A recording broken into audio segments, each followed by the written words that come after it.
On se retrouve aujourd'hui pour une nouvelle vidéo et aujourd'hui on va s'attaquer à la plupart des photographes, en tout cas les plus célèbres, qui ont travaillé avec Michael Jackson. Et pour m'attaquer à cette grosse vidéo, je serai en compagnie de Davy de Salut les fans que je suis super content d'accueillir sur la chaîne. Salut Davy. Salut Greg, merci de m'inviter. Eh ben écoute, c'est un grand plaisir. Je suis vraiment très content de faire cette vidéo avec toi et en plus d'attaquer ce sujet. Ouais, un sujet assez vaste. C'était un projet comme ça et puis j'étais tombé sur ton post Instagram et je me suis dit que ce serait la bonne idée de faire cette vidéo avec toi, quoi. Donc je suis très content. Merci beaucoup, moi aussi. Alors, ce que je vous propose pour aujourd'hui, c'est que on va discuter des photographes donc qui ont travaillé pour Michael Jackson. On va partir sur un ordre chronologique et puis vous nous direz évidemment dans les commentaires les photographes qui vous ont le plus marqué et surtout les clichés qui vous ont le plus marqué. Je me souviens que tu m'avais parlé quand on avait évoqué le sujet de cette vidéo, tu m'avais parlé de cette fameuse photo, tu sais, de Michael quasi bébé qui devait avoir quoi, 2 ou 3 ans, qui enjambe sa baignoire. Effectivement, je t'avais parlé de cette photo parce que c'est pour moi la première photo connue de Michael, en tout cas la plus célèbre, on va dire. Et en plus, elle a un côté un petit peu drôle parce que on voit un peu son son appareil. Mais je la trouve marrante en fait cette photo parce que il y a un côté très spontané. On voit Michael tout petit, on devine déjà un petit peu son visage, ses yeux, on devine déjà quelque chose. Et cette photo m'a toujours fait marrer. Donc effectivement, je t'en avais parlé en disant ce serait bien qu'on aborde cette entrevue entre nous en parlant déjà de cette première photo. Ouais, mais je suis assez d'accord avec toi. Et puis, c'est vrai qu'à ce moment-là, on est sur sur les clichés un peu familiaux. On n'est pas encore dans un professionnalisme, je dirais, des photos. C'est presque, je mets des grosses guillemets parce que c'est presque des photos volées. Et c'est vrai que t'as vraiment cette transition un petit peu où t'as les photos un peu familiales, tu vois, qui sont très intimes et toujours en noir et blanc. Jusqu'à même la fameuse audition pour la Motown qui était en noir et blanc, et on va vraiment chavirer sur la photo qualitative, la photo couleur, dès qu'on va arriver sur vraiment l'aspect plus médiatisé, plus professionnel, je dirais, des Jackson 5. Ouais, effectivement, là on est vraiment sur des photos familiales, donc on est vraiment sur quelque chose de spontané, pas du tout studio. Et ça, moi, j'ai aussi toujours aimé, que ce soit le Michael petit ou le Michael adulte, les photos plus spontanées, tu vois, où rien n'est préparé, on a vraiment un côté pris sur le vif, et on a souvent un côté, je dirais, plus vrai, moins artificiel. Donc j'aime bien les deux types de photos, ouais. Oui, je comprends, et je pense que, de toute façon, ce qui est important tu sais, quand tu lances des photos et tout, ce côté authentique que t'évoques, je trouve qu'il y avait aussi beaucoup de shooting où t'arrivais à le retrouver. Et justement, tu vois, je pense au shooting par exemple de la pochette ABC, donc qui a été fait par Paul Slaughter. Tu sais, le shooting où ils tiennent les lettres ABC. Ouais. Ils sont sur une plage et tu vois, tu parlais d'authenticité. En fait, j'arrive très bien à visualiser cette séance photo de dire, bah voilà, vous tenez les lettres, vous les lâchez, amusez-vous, vous êtes sur la plage, vous êtes free, vous êtes libre, c'est génial parce que là, en plus, on n'est pas en studio, on est vraiment en extérieur. Oui, il y a quelques autres exemples d'ailleurs de photos prises en extérieur et qui. Mais effectivement, je suis d'accord avec toi. Il y a un côté toujours plus authentique quand tu n'es pas dans un studio. Parce que déjà t'es souvent en éclairage à peu près naturel, voilà. Alors tu peux avoir des éclairages un peu additionnels, mais en général t'es plutôt sur de l'éclairage naturel, donc tout de suite t'as un côté beaucoup plus naturel, c'est le cas de le dire. Et cette pochette d'ailleurs de ABC, il me semble qu'il y a ouais, alors quand tu vois sur la pochette, la cover, en fait, tout a été détouré. Je crois que la pochette où tu vois vraiment la plage, c'est derrière, il me semble, hein, sur l'album ABC, non ? Oui, effectivement, ils avaient redécoupé les lettres ABC pour la pochette avec ce bleu électrique ouais, c'est ça. Qui est vraiment le symbole de cet album. Mais tu vois, limite, je pense que ça aurait été même hyper parlant de mettre directement un cliché où ils tiennent les lettres ABC avec ce fond de plage, tu vois. Je suis assez d'accord. Il y a un côté chaleureux, en fait. Ouais, je trouve aussi. Je suis pas spécialement fan de la pochette ABC telle qu'elle nous a été présentée avec ce fond bleu. Je trouve vraiment avec cette plage, je je me dis pourquoi pas, pourquoi ils ont pas laissé ça au final. Parce que moi je trouvais ça plus sympa que ce fond bleu. Alors après le fond bleu, ça fait puis surtout avec les lettres ABC, ça fait très 70s, hein, on est vraiment sur les codes couleurs de l'époque, etc. Mais moi je préfère cette photo originale avec la plage en fond, donc je suis assez d'accord avec toi. Ouais. En plus, tu sais, on était quand même dans une ère dans les années 70 où je trouvais que, enfin, tu vois, par rapport aux pochettes d'aujourd'hui, t'avais des pochettes qui étaient extrêmement bien travaillées. Moi, ça m'est déjà arrivé, tu sais, de flasher sur des vinyles et presque d'avoir envie de l'acheter juste à cause de la pochette. Juste pour la pochette, ouais. Bah ouais, mais je suis assez d'accord. Dans les années 70, il y avait... Et puis en plus, c'était à l'époque, enfin jusque dans les années, on va dire 80, 90, c'était de la photo argentique. Donc il y avait, je trouve, un grain, il y avait quelque chose que tu n'as pas aujourd'hui. On est vraiment sur des esthétiques ultra haute définition, etc. Mais je trouve que c'est un peu moins de charme que ces vieilles pochettes. Mais je suis d'accord avec toi, moi aussi, il y a des albums dont la pochette m'a fasciné, sans connaître le contenu de l'album, mais je trouvais les pochettes absolument fascinantes. Je me rappelle quand j'étais petit, la pochette de l'album de Led Zeppelin, tu sais, avec le gros dirigeable là qui... je sais pas, il y avait un truc qui me fascinait dans cette pochette. Et je pense aussi à l'album des Pink Floyd où tu sais, t'avais des vaches dans un pré. Ouais, exact. Je sais pas, tu vois de quel album je parle. C'est des pochettes comme ça, tu vois, je connaissais pas du tout l'album, je savais pas ce que ça proposait, mais j'ai les visuels en tête parce que je trouvais ça fascinant, quoi.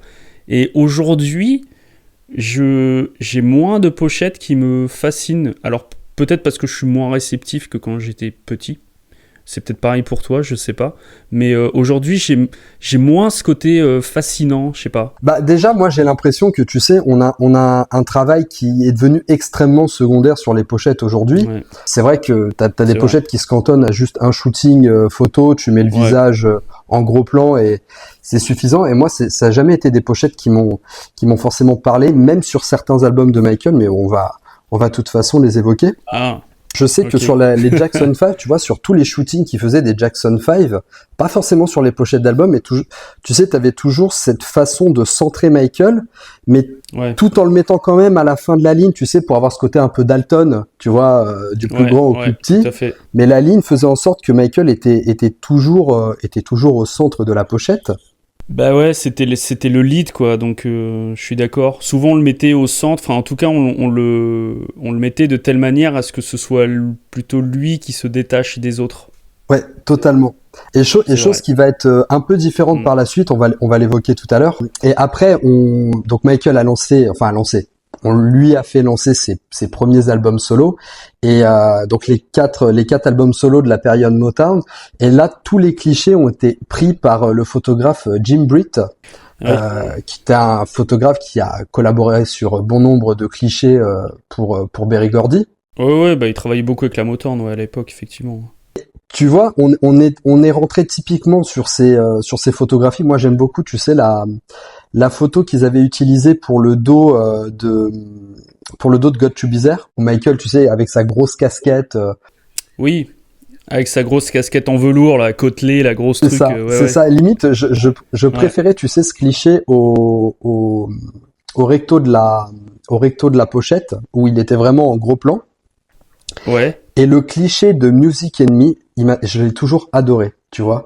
C'est vrai? Ah, mais en fait, c'est un des rares où tu vois Michael avec un instrument de musique avec entre un les mains. instrument, avec la guitare. Et en plus de ça, tu vois, ça rejoint un peu ce que tu disais tout à l'heure. On est vraiment sur une photo un peu nature. T'es sur un banc, tu vois, c'est cliché extérieur. Après, bon, bah, Forever Michael, tu vois, la pochette de Forever Michael, par exemple, je l'ai toujours trouvé un peu grossière. Tu vois, ce gros plan. Ouais, elle est assez quelconque, je suis d'accord. Elle évoque pas grand chose. Limite, je préfère la photo en derrière où je crois il tient une bouteille de coca ou je sais plus, une bouteille de soda à la main avec un téléphone, je crois. Putain, ça fait longtemps que je l'ai pas. Ouais, il est dans une cabine téléphonique. Ouais, voilà, avec c'est une ça. bouteille de coca à la main, exactement. Et celle-là, elle est sympa. Il y a un côté spontané. Par contre, c'est vrai que la cover, je suis d'accord avec toi, elle est assez quelconque, quoi. Elle évoque pas grand chose et on peut pas dire que ce soit une pochette iconique. Et c'est d'ailleurs ça qui, je pense qu'on va en parler après, mais c'est ça aussi qui a poussé Mike Salisbury, donc le designer de la pochette d'Off the Wall, à envisager quelque chose de beaucoup plus révolutionnaire et beaucoup plus mature. Mais bon, je pense qu'on va en parler après. Mais justement, il avait évoqué cette pochette de Forever Michael en disant que à l'époque, les pochettes des albums solo de Michael chez Motown, bon, c'était pas... Enfin, ça évoquait pas grand-chose. C'était gentil, c'était propre, c'était du bon travail, mais ça évoquait pas grand-chose, quoi. Comme tu dis, c'était sur les pochettes que c'est... En tout cas, je trouvais que le choix des clichés était pas les meilleurs. Mais tu vois, je reprends par exemple... Tu situes le coffret Hello World? Oui, tout à fait, ouais. Tu vois, ce coffret, c'est typiquement... le genre de coffret qui m'attire l'œil tout de suite, tu vois, ce jaune était magnifique, et la photo de Michael sur sa bicyclette, tu vois, un peu libre. C'est pareil, je me disais pourquoi à l'époque on n'a pas eu cette vision de se dire c'est ce cliché-là qu'il faut prendre pour une pochette d'album, quoi. Après, c'est le choix des directeurs artistiques, de la maison de disques, du label. Effectivement, à l'époque, ils pensaient que les photos qu'on connaît étaient plus à même d'illustrer l'album et d'illustrer la musique qui était contenue dessus. Mais c'est vrai que moi, le coffret Hello World, je le trouve super clinquant, c'est très pop, c'est très jaune, ça évoque le peps, quoi. Le peps des années, justement, 70. Et c'est vrai que quand tu compares ça avec les pochettes d'époque, elles paraissent un petit peu fadouilles, voire un peu étranges. Je pense à la pochette de Ben, la pochette originale avec les rats. Bon, c'est vrai que c'était un choix qui était, on va dire, un petit peu bizarre. Donc c'est pour ça que la pochette a été refaite ensuite. Mais c'est vrai que le Hello World a un côté beaucoup plus pop, beaucoup plus clinquant, et je trouve que ça colle mieux justement aux albums. Donc c'est vrai que c'est un coffret que j'avais trouvé intéressant et que j'avais acheté dès sa sortie d'ailleurs. Je sais pas si t'as remarqué, tu sais, quand on est passé en 76 à la période The Jackson, d'ailleurs dès l'album éponyme, Michael a commencé à arrêter de se mettre au centre de ses frères quasiment. C'est vrai. Ouais, je suis assez d'accord. Mais c'est aussi l'époque où ils ont commencé à avoir un peu plus de liberté. Tout à fait. Donc au final, je pense que ça devait être peut-être un choix aussi de Michael de peut-être un peu moins se mettre en avant sur les pochettes. Je sais pas d'ailleurs s'il s'est déjà exprimé là-dessus, je crois pas. Je sais pas si c'était vraiment un choix délibéré de sa part. Je sais que ça a été son choix, tu sais, on en parlera plus en détail après, mais ça a été son choix sur la pochette de Victory. Mais bon, ouais. Il y a une synergie cohérente dans le fait qu'ils disent je veux pas être trop présent sur la pochette.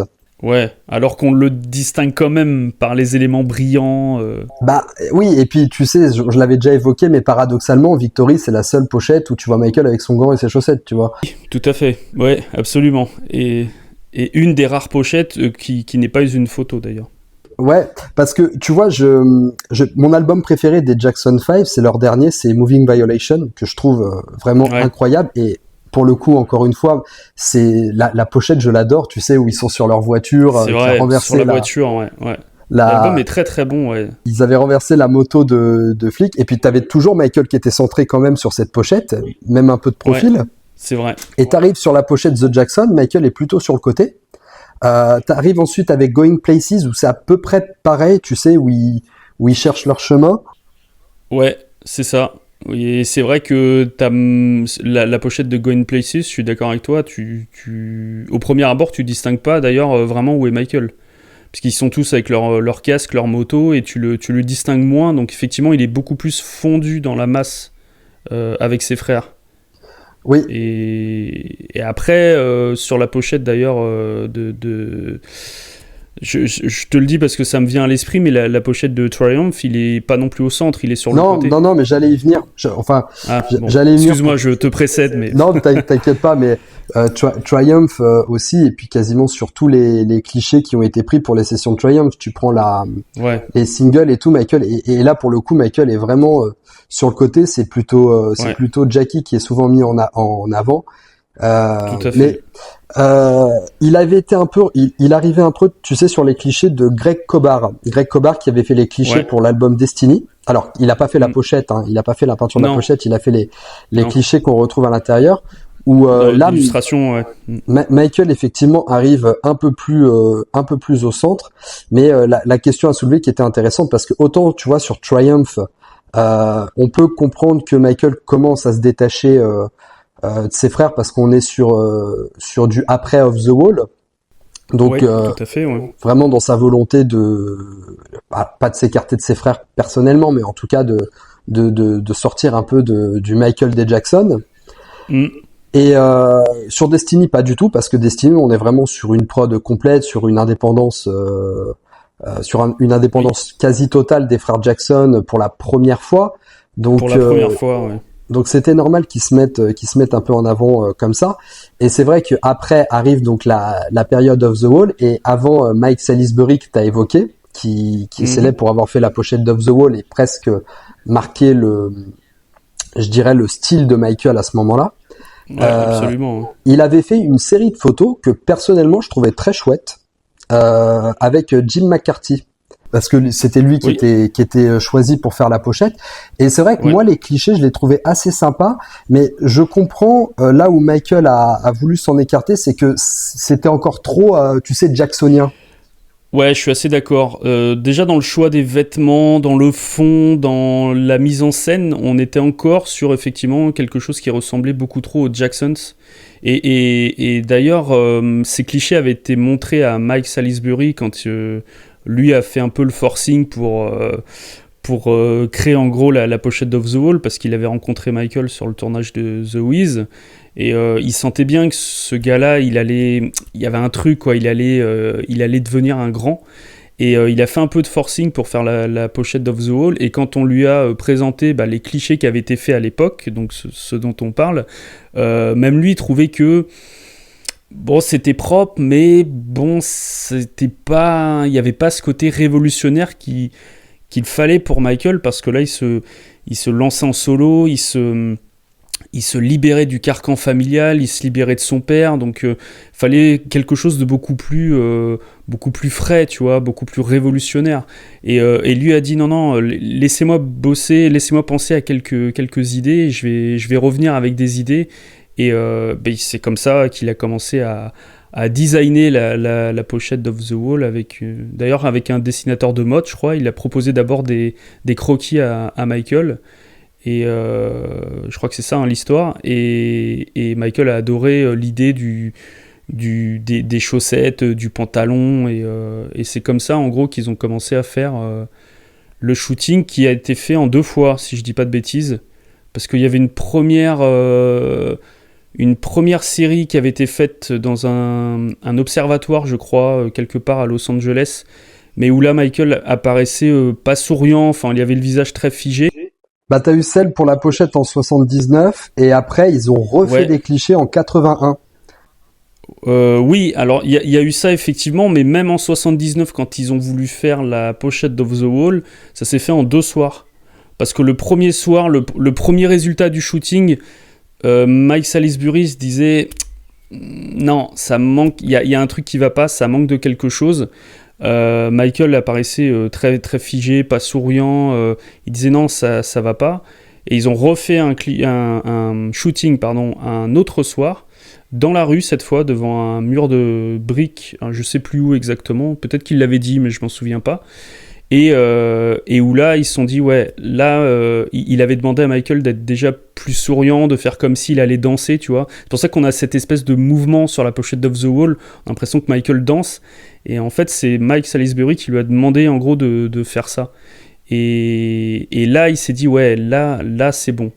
Et ça a donné la pochette qu'on connaît avec ce costume, ce nœud pape. D'ailleurs, tu savais que c'était un costume pour femme que Michael portait ? Non, je savais pas.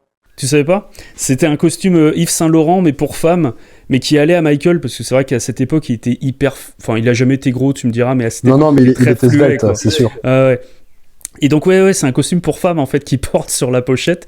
Et je crois, si je dis pas de bêtises, que tu sais, le morceau de fenêtre qu'on voit sur la pochette d'Off the Wall, je crois que ça a été ajouté par la suite, en fait. Sur la photo originale, il n'y avait pas... Oui, Mike Salisbury en avait parlé, ouais. Mais ouais, voilà. Tu vois, ce qui était intéressant en plus dans le travail de Salisbury sur Off the Wall, c'est que je pense que tu vois, sur tout l'entourage de Michael qui travaillait sur Off the Wall, au-delà de l'image, de la communication, c'est que je pense que beaucoup étaient focalisés en disant il faut qu'on montre le Michael des Jackson 5 qui a grandi. Et Salisbury était le seul à avoir compris qu'il fallait surtout pas montrer un Michael qui a grandi, qu'il fallait montrer un nouvel artiste, qu'il fallait vraiment montrer quelque chose de nouveau, quelque chose de révolutionnaire, quelque chose qui n'existe pas encore. Et c'est là où Salisbury a été extrêmement bon, c'est que non seulement il a trouvé en plus les codes qui ont marqué la carrière de Michael jusqu'à la fin, je pense aux chaussettes, aux gants qui arrivaient un peu plus tard. Aux gants, ouais, tout à fait, ouais. Parce que bon, le gant unique sur Billie Jean, c'est Salisbury. Michael voulait mettre 2 gants et Salisbury lui a dit non, tu vas ressembler à Mickey Mouse avec tes 2 gants. et Michael a dit bah ok, j'en mettrai qu'un seul. Donc ouais. Mais c'est vrai que Salisbury était un bon. Il avait travaillé avec d'autres artistes, enfin à l'image d'autres artistes. Je pense à Ike et Tina Turner. En gros, il avait façonné un petit peu leur style et leur image. Et je trouve qu'il a très très bien senti ce qu'il fallait pour Michael. Et donc effectivement, on parlait du pantalon plus court pour faire apparaître les chaussettes blanches. On parlait du gant et c'est vrai que c'est lui qui a mis en place certains codes qui sont restés finalement dans toute la carrière de Michael, mais c'est vraiment parce qu'il avait une très bonne vision. Je pense que c'était la bonne personne au bon moment. Je sais pas si à l'époque il était déjà directeur artistique chez Rolling Stones, dans le magazine Rolling Stone, mais en tout cas c'est un gars qui savait choper l'air du temps et qui savait qui savait comment certains codes allaient fonctionner avec l'artiste. Et bah là, en l'occurrence, pour Michael, ça a été un carton plein parce que ça a été une identité visuelle qu'il a gardée effectivement toute sa vie finalement jusqu'à la fin. Ouais. Ouais, je suis assez d'accord avec toi. Mais et puis Salisbury, pour situer un peu pour ceux qui regardent la vidéo, un des logos iconiques qu'il a dessiné, c'est Jurassic Park. Voilà, pour montrer oui, exact, ouais. Le palmarès du bonhomme. Enfin voilà, c'est Mike Salisbury, c'est vraiment quelqu'un qui a eu une influence. Donc voilà l'image de Michael, mais vraiment eu de l'influence dans beaucoup d'iconographie de la pop culture. Il avait vraiment il avait un don pour ça, pour rendre iconique plusieurs choses. Donc c'est vrai que c'était pas un photographe, c'était plus un directeur artistique qui a pensé la pochette. D'ailleurs, si je dis pas de bêtises, c'est pas lui qui prenait les photos, c'était un photographe, il travaillait avec un photographe, mais c'est lui qui a vraiment tout pensé, quoi. Et je trouve que cette pochette d'Off the Wall, ça a été la pochette parfaite pour lancer le Michael adulte en solo. Il y avait tout dessus, et c'est une pochette dont on parle peut-être un peu moins parce que peut-être qu'avec le temps elle est un peu moins iconique que Thriller, que Bad ou Dangerous, qui sont vraiment des pochettes très très avec une identité vraiment très très forte. Mais Off the Wall, je trouve qu'on la sous-estime un petit peu parce que ça a été vraiment un travail essentiel qui a été fait par Salisbury pour Michael. Totalement. Et tu vois, je reviens un petit peu sur ce que tu disais ensuite pour la pochette Triumph, où tu vois cette iconisation d'un côté pour Off the Wall, et t'arrives sur un Triumph. Bon, alors beaucoup disaient que Michael voulait pas forcément participer à l'album. Moi, je dirais oui et je dirais non en même temps parce que ouais, je suis d'accord. Pour moi, Triumph a été une sorte de cours de récré pour Michael, je dirais pour s'exercer, pour s'entraîner et se montrer audacieux pour préparer Thriller, tu vois. Je pense notamment au film The Triumph, je pense à la chanson Heartbreak Hotel qui, moi, est une de mes chansons préférées, toute Michael Jackson confondue, et qui aurait eu largement sa place sur un album solo. Version album ou version live ? Version album. Ah, Moi, okay. je suis J'ai très, toujours trouvé la version album. Je la trouve trop rapide, la version live, tu vois. Je suis très attaché à la version studio D'accord. de Heartbreak Hotel. Non, mais c'est intéressant, c'est intéressant. Et justement, par rapport à ce que tu évoquais tout à l'heure, que Michael était un peu en retrait sur la pochette de l'album, je vais te raconter une anecdote. Moi, quand j'avais 12 ans, 12-13 ans, que je découvrais l'album, et ben, pendant longtemps, avant d'avoir vraiment l'album dans les mains, tu vois, quand je voyais juste la photo à la télé, tu sais, à l'époque, c'était sur le Brace Yourself. Tu sais, les photos passaient en très rapide. Oui, quand t'as le défilé des photos, ouais. Et donc, il y avait ça, et je me souviens, tu sais, que je le ziotais sur le site de la Fnac, j'étais gamin, hein, mais je le ziotais sur le site de la Fnac avant de pouvoir l'avoir dans les mains. Et en fait, je crois que toute cette période, tu sais, t'as Randy qui est au centre de l'album, et je prenais Randy pour Michael. Tu vois, et en plus, je trouve qu'il ressemble vraiment beaucoup à Michael sur ce cliché. Et oui, c'est vrai. C'est quand j'ai eu l'album dans les mains, je me suis dit, mais attends, c'est pas Michael au milieu. Et puis je regarde les 4 autres, et puis je dis, oh purée, Michael, il est en bas à gauche, quoi, tu vois. Et ça m'avait extrêmement surpris le positionnement sur la pochette, qu'il soit aussi mis à l'écart. Et donc ouais, on présuppose effectivement que c'est ça. Peut-être que lui avait déjà son thriller en tête, qu'il avait sa revanche en tête, tu sais, par rapport au boudage qu'il y a eu sur Off the Wall. En tout cas, ce qu'il a considéré comme un boudage et pas à la hauteur de ce qu'il aurait dû recevoir comme récompense. Évidemment, tout cela est très subjectif. Oui. Mais on le ressent vraiment, tu vois, même quand je vois le maxi 45 tours de Can You Feel It, tu vois, Michael est vraiment en retrait, s'appuie sur ses frères, mais il y a pas de sourire, alors je vais pas dire que son visage est vide, mais t'as pas la sensation qu'il est vraiment dans une harmonie, dans un enthousiasme plein, tu vois, sur ces clichés. Ouais, je suis assez d'accord, mais ça illustre le fait qu'à cette époque, il voulait commencer à se détacher de ses frères et qu'il voulait exister en solo, et que bien que je sais pas au final si je suis assez d'accord avec toi. Je pense qu'il voulait pas faire cet album, mais en même temps il voulait quand même. Je pense qu'il était un petit peu entre deux, et heureusement qu'il l'a fait, parce que pour moi Triumph, enfin je le considère comme le meilleur album du groupe. Enfin Ouais. ça n'engage que moi, hein, c'est Ouais, je suis assez d'accord avec toi. Mais je suis assez d'accord que quand tu regardes bien, c'est un petit peu symptomatique de son état d'esprit à cette époque, et je pense que c'est peut-être aussi pour ça qu'il s'est mis un petit peu sur le côté en disant bon, ok, je participe à cet album. Ça a été lui le lead sur la plupart des chansons d'ailleurs, mais en même temps tu sens que il veut commencer à se détacher un petit peu, parce qu'il commence à exister en solo en parallèle, et même si Off the Wall n'a pas eu la reconnaissance qu'il espérait, ça a quand même été un énorme succès, et Michael montait déjà d'un palier, et je pense que il commençait à se dire que bon, avec ses frères, il tournait peut-être un peu en rond, et voilà, il avait simplement envie d'exister lui, quoi. Et bah on l'a vu après avec Victory, avec toute la partie tournée qu'il voulait pas faire, etc. Enfin, on sent déjà qu'à cette époque, il voulait s'émanciper de tout ça. Et je trouve qu'effectivement, ça s'illustre aussi sur le visuel de l'album, et sur les singles, et sur les séances photos de cette époque. Oui, et puis on va voir aussi la grosse nuance, tu sais, parce que en plus ils ont été édités, je crois, il y a à peine un an, tu sais, on a vu les clichés de Dick Zimmerman. Donc le shooting de la cover de Thriller. Alors déjà, je pense, enfin, j'essaye de me projeter, tu sais, parce que bon, moi à l'époque, j'étais encore dans les bourses de mon père, hein, comme on dit, donc j'ai pas connu cette période. Mais en fait, j'imagine, tu sais, on avait déjà le premier changement physique, tu vois, c'était au niveau de la coiffure, quoi. C'est où la coupe afro était totalement abandonnée.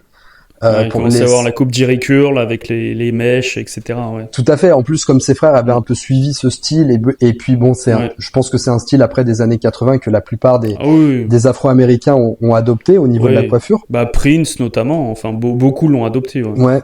Et tu regardes les clichés de Dick Zimmerman, tu vois un Michael rayonnant. Et ce qui est fou, c'est que tu prends moi, tu sais, quand j'ai acheté l'album de Thriller, j'avais acheté l'édition de 2001.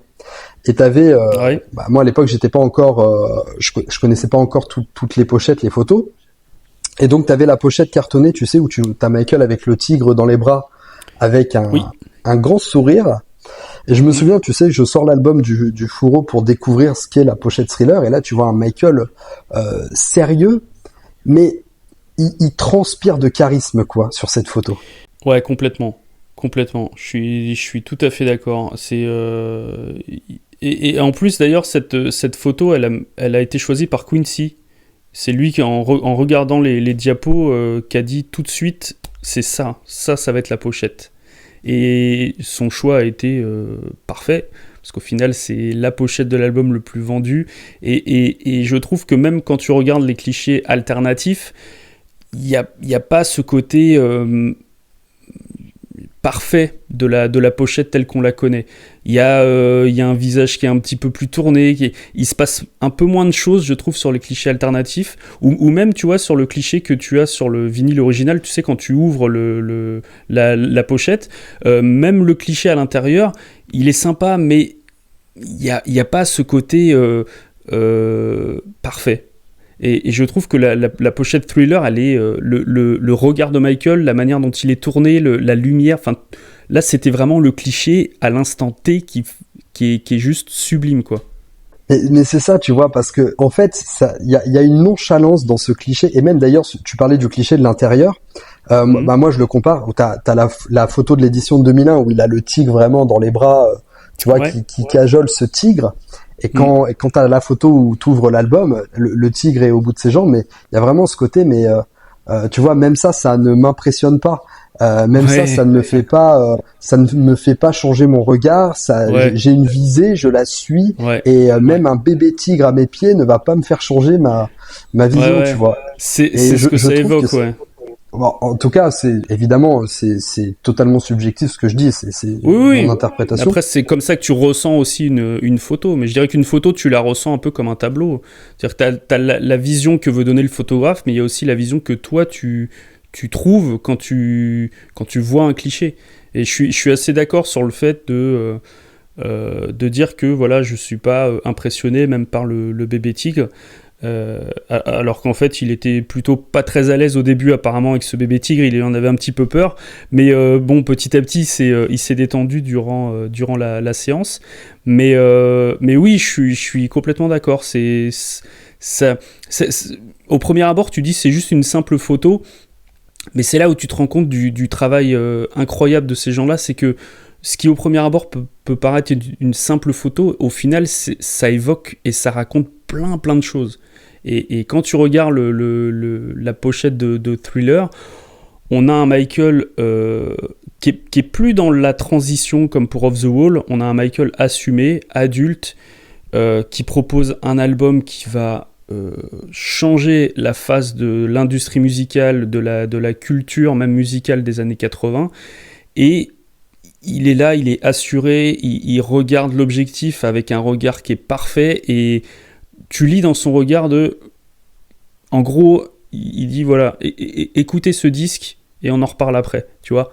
C'est un peu moi ce que ça m'évoque quand je vois ça. En plus avec son costume blanc qui est superbe, son costume blanc qui est voilà, il brille, il est étincelant, il est d'ailleurs c'était le costume, je sais pas si tu connais l'anecdote d'ailleurs sur le costume blanc, c'est que c'était le costume en fait que portait Dick Zimmerman quand Michael est arrivé au studio. Et en fait, Zimmerman avait fait appel à une styliste pour proposer certaines choses, etc. Et ils ont commencé à demander à Michael, bah, qu'est-ce que tu veux porter, qu'est-ce que t'es... Et il a regardé Dick Zimmerman, pardon. Il a regardé Dick Zimmerman et il a dit, bah ouais, moi je veux porter un costume comme toi, comme le tien, parce que c'est classe, c'est dans l'air du temps, etc. Et Zimmerman a dit, bah écoute, on fait à peu près la même taille, le même poids, tu vas porter mon costume et on va faire des photos. Ah, et donc, génial. ça a été C'est génial cette anecdote. un des... Ah, tu savais pas? D'accord. Non, je savais Bah, pas. ça a été une des trois, parce qu'ils ont fait 3 séries de photos ce jour-là. Donc, tu avais la fameuse photo, tu sais, avec le néon qu'on a vu récemment. Tu avais les photos aussi avec la peau, la grosse peau de bête.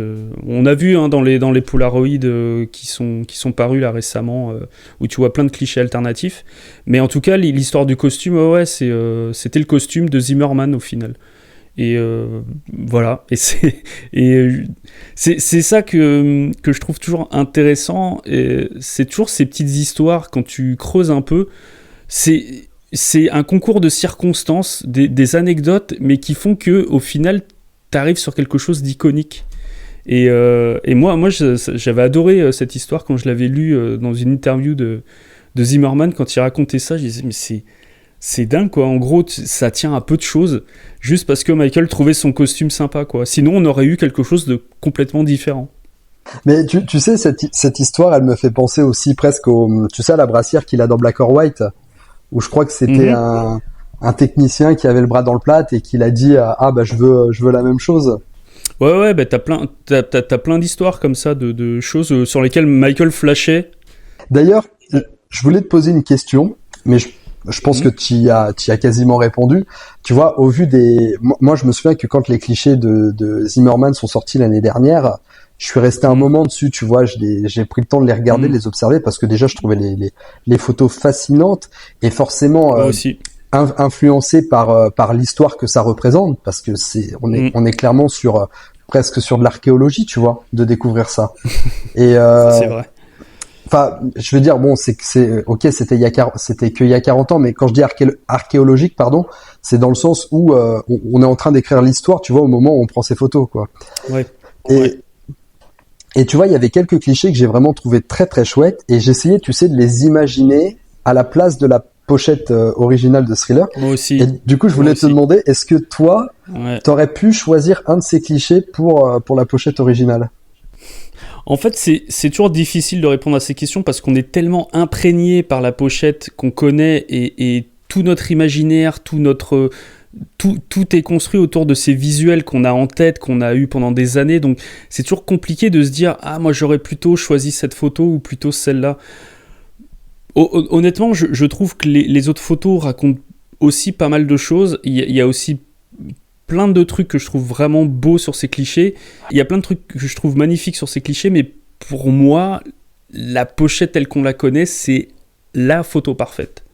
Donc je n'aurais pas vu d'autres photos.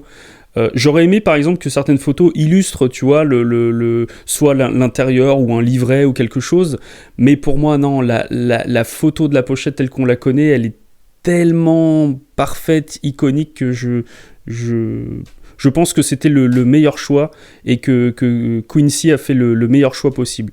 Parce que toi t'aurais vu une autre photo, toi? Bah, en fait, il y avait beaucoup de clichés, tu vois, qui me plaisaient bien. Et même, tu sais, pendant longtemps, je me suis posé la question, tu sais, quand j'avais la pochette de l'édition spéciale de 2001, je me suis demandé pourquoi le tigre avait pas été plus mis en avant, parce que tu vois, dans mon esprit d'enfant à ce moment-là, tu vois, le tigre, il y avait un côté impressionnant, et je comprenais pas forcément ce choix de pas avoir mieux utiliser le tigre, tu vois, dans la pochette. Maintenant, aujourd'hui, avec une lecture plus mature et mon regard d'adulte, forcément, j'ai plus du tout cet état d'esprit. Mais tu vois, je m'étais posé cette question-là. Et du coup, tu vois, quand les clichés sont revenus, ça m'a un peu ramené à cette question-là. Tu vois, ce questionnement que tu avais à l'époque. De l'utilisation du tigre. Et mais tu vois, par exemple, les clichés avec les néons me parlaient pas forcément, en tout cas dans le cadre thriller, période thriller. Tu vois, à la limite, il m'aurait parlé pour une période of the wall ou des choses comme ça. Et peut-être parce que aussi c'était des clichés que j'assimilais plus, tu vois, à cette période-là avant. Et mais il y avait, je crois, il y avait un cliché que j'aimais bien, tu sais, où il avait un espèce de froufrou sur les épaules. Où il se tient un peu comme ça. Et tu vois, par exemple, ça, c'est un cliché que j'aurais bien vu en verso de Thriller. Ouais, pourquoi pas. Ouais, je suis assez d'accord. Ouais, c'est pour ça que je te disais, dans ces photos, il y a des choses que je trouve vraiment bien, et qui auraient pu illustrer effectivement un dos d'album ou un livret, etc. Ouais, ça je suis d'accord.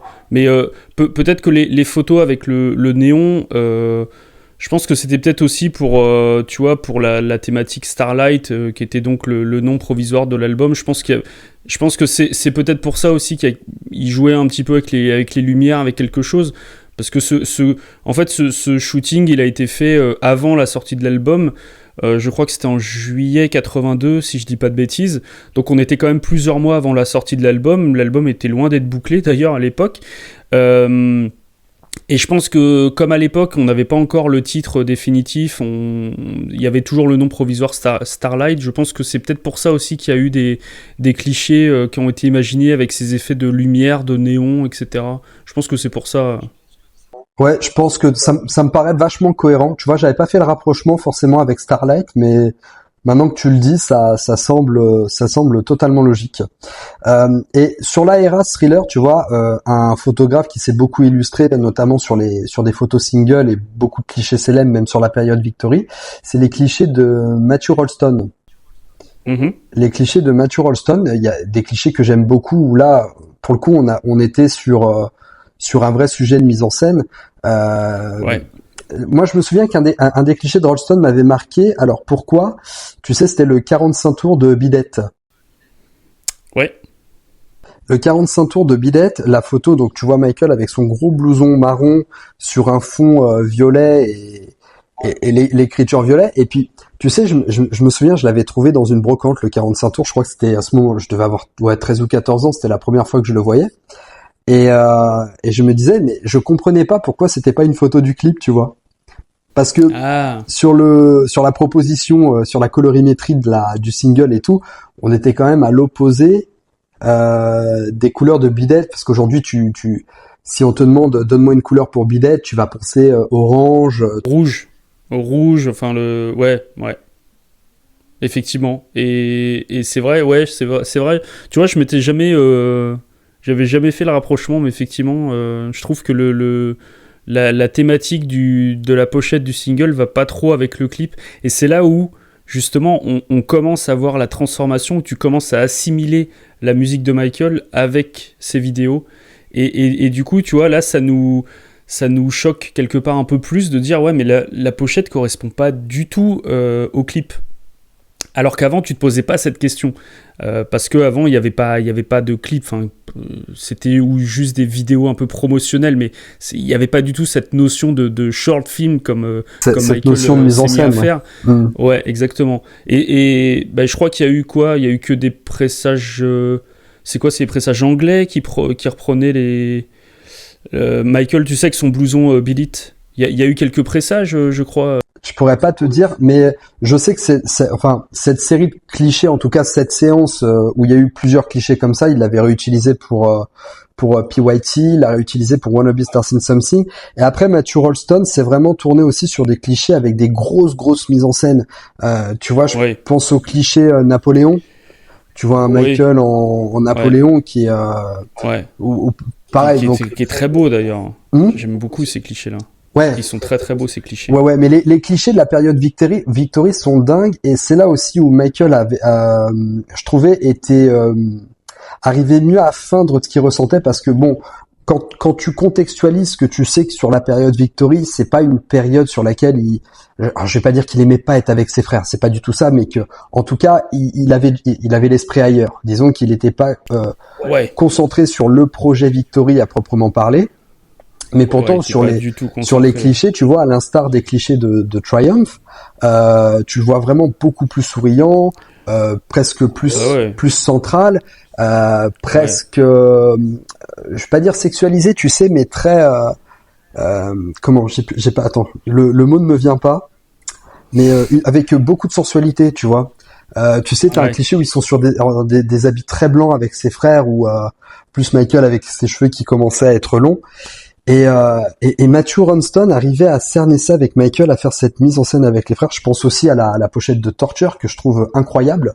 Ouais, c'est vrai qu'il y avait des mises en scène qui étaient incroyables. Et on retrouve d'ailleurs beaucoup de clichés, tu sais, dans le livre des Jacksons qui est sorti il y a quelques années, dont le nom m'échappe. Tu sais, t'as plein de clichés alternatifs, justement, de séries de photos qu'on connaissait. Mais c'est vrai, pour rebondir sur ce que tu disais, que à cette époque, il y avait des mises en scène incroyables. Tu sentais qu'il y avait beaucoup de moyens qui étaient mis.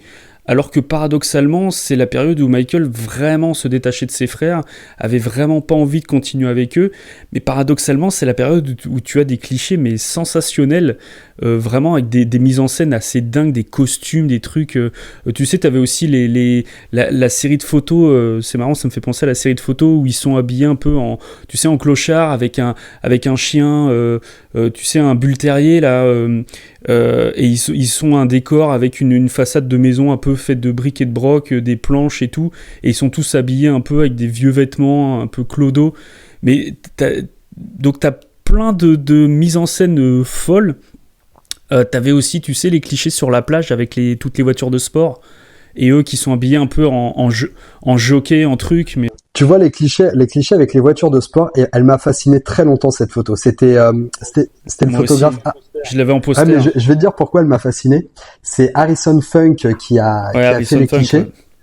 Et Harrison Funk, en fait, j'ai essayé de rentrer en contact avec lui, bon, qui est malheureusement resté sans réponse.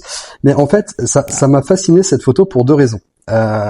Bon, c'est des choses que j'ai déjà évoquées sur la chaîne, mais en fait, quand tu regardes la photo, Michael pose sur Kit, sur K2000. Oui, sur K2000, ouais. Et moi qui suis puis déjà gamin, j'étais un gros fan de K2000. Moi, cette voiture qui parle, elle m'a fasciné pendant des années enfant, et puis pour être toujours très nostalgique de cette série aujourd'hui.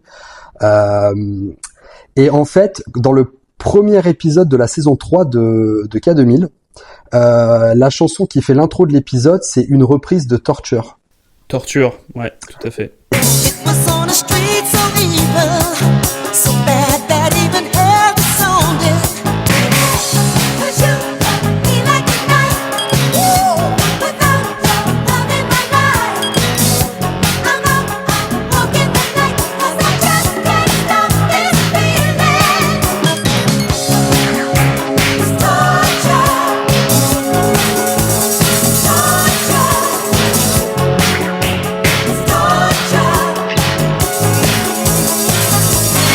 Je pense que c'est pour des raisons de droit que qu'ils n'ont pas eu la version des Jacksons, oui, certainement. Ouais.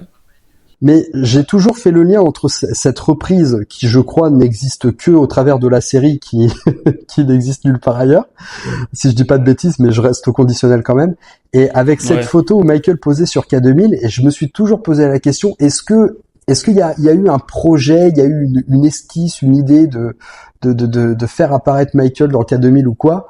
Alors je ne sais pas, ou c'est peut-être moi qui fantasme totalement. C'est pas non plus, j'ai pas la réponse à cette question, je saurais pas te dire non plus. Et bah du coup j'en avais discuté avec Richard Lecoq, et lui non plus savait pas, et donc j'avais essayé de contacter Harrison Funk pour avoir un élément creuser de réponse un peu plus, par rapport à ça, tu vois.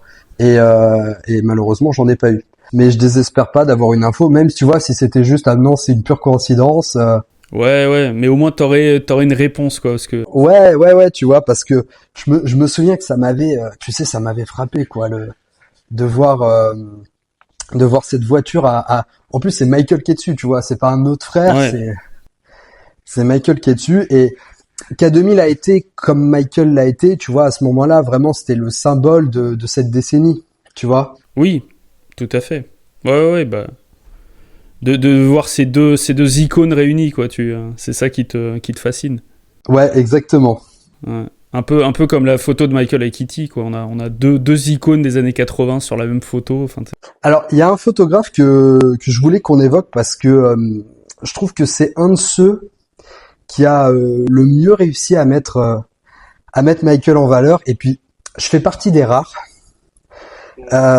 qui a un gros regret sur le fait qu'un de ses clichés n'ait pas été retenu pour la pochette de Bad. Ah, tu vois, c'est le fameux cliché. Bah, c'est Greg Gorman. Greg Gorman qui a fait des clichés sublimes sur la période de Bad où t'avais t'étais entre l'hommage et la mise en scène. Puis Michael aimait reproduire un peu aimait reproduire ses idoles en cliché. On l'a vu notamment avec Charlie Chaplin. Où il s'est beaucoup mis en scène avec. Et tu sais, bah, le cliché qui était initialement prévu pour être la pochette de Bad, avec ce voile sur le visage. Voile. J'ai toujours adoré ce cliché, et j'ai toujours regretté, en ayant appris tu vois, que c'était le cliché sélectionné à la base. J'ai toujours regretté qu'il soit pas sélectionné. Parce que ce côté mystérieux qu'il évoquait, je le trouvais incroyable. Alors, oui, je suis d'accord en partie avec ce que tu dis. Effectivement, il y avait ce côté mystérieux avec le voile, avec ce regard, je trouve, qui était très intense et qui était donc en fait, Michael s'était beaucoup inspiré d'un cliché qu'il adorait d'une actrice américaine dont j'ai oublié le nom. Je crois que c'était Gloria Swanson, si je dis pas de C'est bêtises. exactement ça. Ouais, c'est ça. Bon, alors ça va, ma mémoire est bonne. Et effectivement, il adorait ce cliché où justement elle avait été prise, mais ça devait être dans les années 30, je pense, avec ce voile devant le visage. Et c'est vrai que Michael a voulu reproduire cette idée, ce cliché pour la pochette de Bad. Alors, je suis d'accord avec toi sur le fait que ça évoque ce côté mystérieux. Par contre, je pense que tu sais, mais enfin, pourquoi ce cliché finalement a été écarté, c'est que finalement, Michael s'est rendu compte qu'il fallait donner un côté plus, peut-être plus urbain, plus dur à sa pochette, parce qu'il arrivait avec sa nouvelle. Ouais. Ouais. Je crois que c'est Walter Yetnikov surtout qui était. Oui, c'est possible que ce soit Walter Yetnikov, mais je pense que Michael, à un moment donné, s'est aussi rendu compte que c'était peut-être pas finalement l'idée qu'il aurait fallu. Et moi, je suis très attaché à la pochette de Bad telle qu'on la connaît. Même si c'est un cliché qui a été beaucoup retouché, hein, parce que quand tu vois le cliché original et le cliché de la pochette, il y a quand même beaucoup de choses qui ont été modifiées. Déjà à l'époque, on commençait à modifier les photos. Mais moi, je suis très attaché à la pochette de Bad. Et ouais, je dirais que mon avis diffère un petit peu de toi dans le sens où je trouve que bien que le cliché de Gorman présente et évoque beaucoup de choses, je pense quand même que le cliché de la pochette Bad tel qu'on le connaît était sans doute le meilleur choix au final. Alors moi, tu vois, je suis partagé sur la pochette de Bad parce que et puis je vais être totalement paradoxal de ce que je te disais précédemment avec Bidette. Mais moi, tu vois, autant Bad, c'est mon album et je pense ma période préférée sur toute la carrière de Michael. Et la pochette de Bad, je crois que c'est la pochette d'album de Michael que j'aime le moins de toutes ces pochettes parce que autant j'ai toujours aimé ce logo, tu vois. Ce logo Bad, il est vraiment très bien réalisé, il est significatif. Ouais. Je veux dire, c'est un logo que tu reconnais tout de suite, alors que le mot Bad en lui-même est un mot très commun.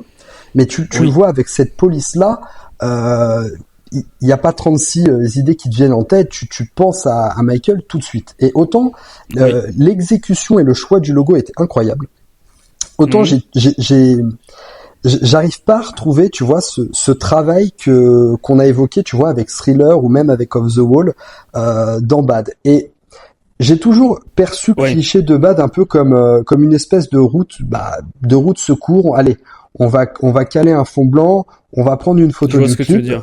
Alors, tu vois, pourtant, je te disais que dans Bidette, j'aurais aimé voir des couleurs du clip. Oui, et là, des couleurs du clip, ouais. Je te dis l'inverse avec Bad. Mais voilà, ce fond blanc un peu simpliste et Michael qui se tient devant, tu vois, je trouvais qu'on rentrait un peu dans voilà le cliché un peu simple, un peu facile. Alors, évidemment que la pochette est iconique, je remets absolument pas ça en cause. Et puis encore une fois, je pense que le logo y est pour beaucoup.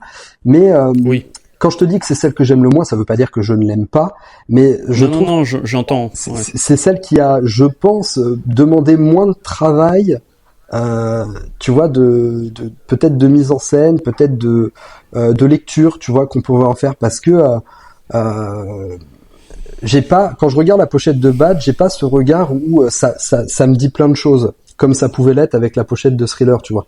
Et je te parle même pas de la pochette de Dangerous. Non, là, faudrait presque faire une émission juste pour cette pochette.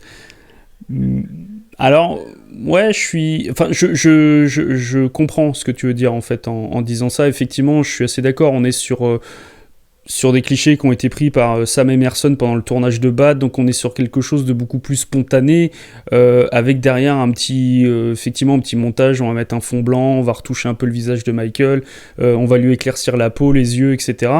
Mais on est sur quelque chose, oui, j'entends ce que tu dis, de moins pensé. On est sur quelque chose de plus... Ouais, je trouve que le côté roue de secours, c'est pas faux au final quand tu dis ça. Effectivement, on se dit, ah bah, on va fouiller un peu dans les photos là qui ont été prises pendant le tournage du clip, juste avant la sortie de l'album, et puis bon, bah tiens, ça va être la pochette.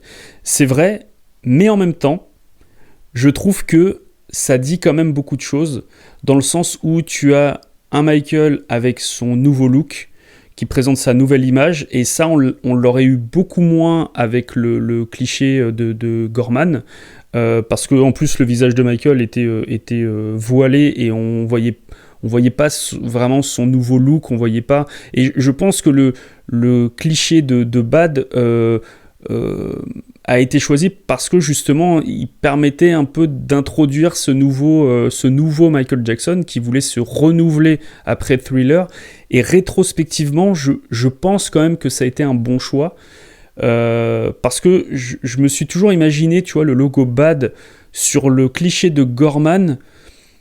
Bah, t'aurais pas eu ce côté, tu vois, ça aurait mélangé un côté esthétique avec un côté urbain de ce logo Bad, et je trouve que bah, ça aurait été un peu bizarre au final de mélanger les deux styles. Bah, si tu te bases que en prenant le logo en considération, je suis d'accord avec toi, parce que si je prends le logo, mais vraiment, tu sais, le logo initial qui ressemblait vraiment à un spray de bombe de peinture, où tu voyais vraiment, enfin, tu distinguais un peu les éclaboussures de la bombe de peinture. Oui, pas le logo Bad 25, effectivement, qui avait été lissé. Ouais. Aujourd'hui, on a un logo Bad qui est beaucoup plus lisse que le logo original. Ouais, mais absolument. à la limite, tu vois, je comprends l'intention justement de ce fond blanc, tu vois, de fond blanc où je te tag le Bad dessus. Ouais, pour qu'il ressorte en fait complètement. Tout à fait. Et chose qui n'aurait pas forcément fonctionné sur la photo qu'elle était en voile, avec ce fond noir. Effectivement, ça fonctionne un petit peu moins. On n'aurait pas cet esprit tag sur un mur, tag volé. T'aurais juste en gros la tête de Michael et police. Et effectivement, je pense que ça aurait pas été harmonieux. Alors peut-être que le choix serait parti sur autre chose. Et ça me fait penser aussi au fait que, tu sais, Michael Salisbury avait évoqué le logo Bad, et il disait justement qu'il était beaucoup plus abouti que ce que lui avait proposé dans le logo d'Off the Wall, qui était cette craie marquée sur le mur en briques. Et que je crois, alors si je te dis pas de bêtises, j'avais lu une interview de Salisbury qui disait justement qu'il avait regretté que le logo d'Off the Wall soit pas un peu plus un peu plus dur finalement, tu vois, qui soit un peu trop discret. Donc je pense que vraiment ce qui fait l'identité de cette pochette, pour moi, ce serait plus le logo, tu vois, que la photo en elle-même. Oui, non, mais oui, je suis assez d'accord, effectivement. Mais c'est là où tu vois que bah, c'est des choix qu'il faut faire, et parfois tu t'es obligé d'écarter des choses qui auraient pu être vraiment intéressantes, parce qu'au final les photos de Gorman sont très très intéressantes et auraient aussi raconté beaucoup de choses, mais à un moment donné tu es obligé de faire des choix, et tu es obligé d'être cohérent dans ce que tu veux montrer avec ton album, avec ta promo, avec ton image, etc.